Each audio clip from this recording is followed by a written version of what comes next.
Assalamualaikum warahmatullahi wabarakatuh. Perkenalkan, nama saya Nur Hanifah Hasanah dengan NPM 2042404129.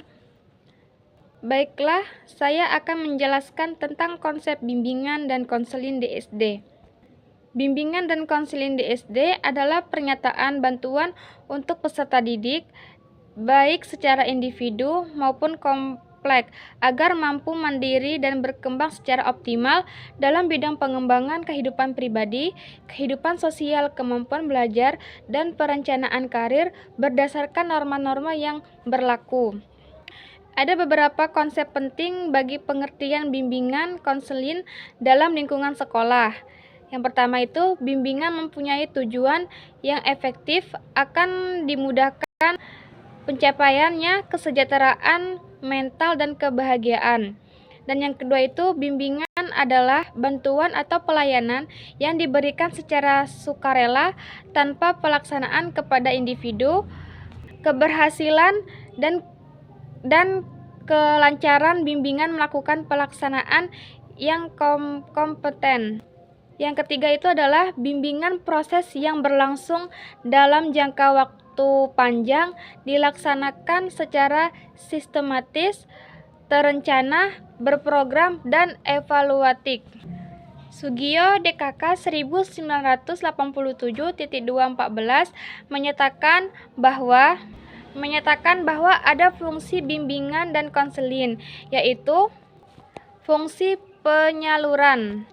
Fungsi penyaluran itu membantu siswa dalam memilih dan mengikuti kegiatan sekolah seperti penerapan dalam kelompok belajar.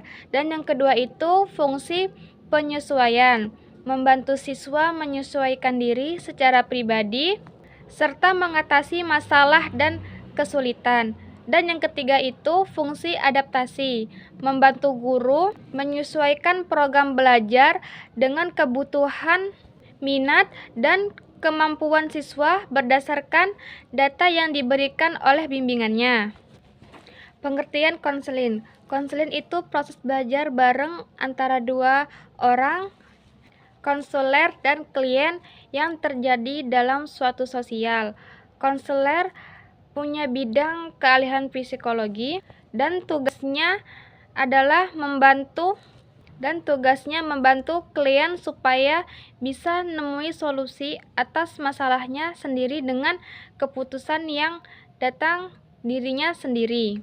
Tujuan bimbingan konseling dan di SD membantu anak didik memahami diri sendiri dan yang berkaitan dengan kebutuhan lingkungan. Dan yang kedua itu memahami masalah-masalah belajar yang dihadapi. Dan yang ketiga itu membantu proses perubahan dari anak-anak sebagai makhluk yang keunikannya menjadi makhluk sosial dengan perkembangannya, penyesuaian pribadi dan sosial yang memandai. Seberapa penting bimbingan sekolah di SD? Ya, sangat penting.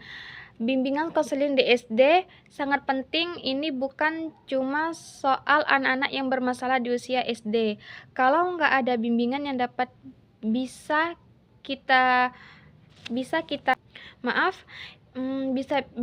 kalau nggak ada bimbingan yang tepat, bisa-bisa mereka tumbuh dengan kebiasaan yang kurang baik atau masalah yang menjadi semakin besar.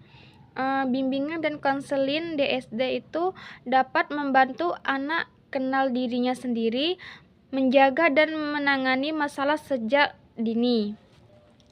Strategi guru untuk menghadapi anak berkebutuhan khusus itu kenali kebutuhan anak, cari tahu kondisi anak karena tiap anak berbeda-beda, dan juga bisa bertanya kepada kedua orang tua atau guru BK agar suasananya yang lebih nyaman. Dan buat anak merasa lebih nyaman dan ajak teman-temannya untuk saling menghargai. Sekian, terima kasih dari video saya ini. Saya akhiri. Wassalamualaikum warahmatullahi wabarakatuh.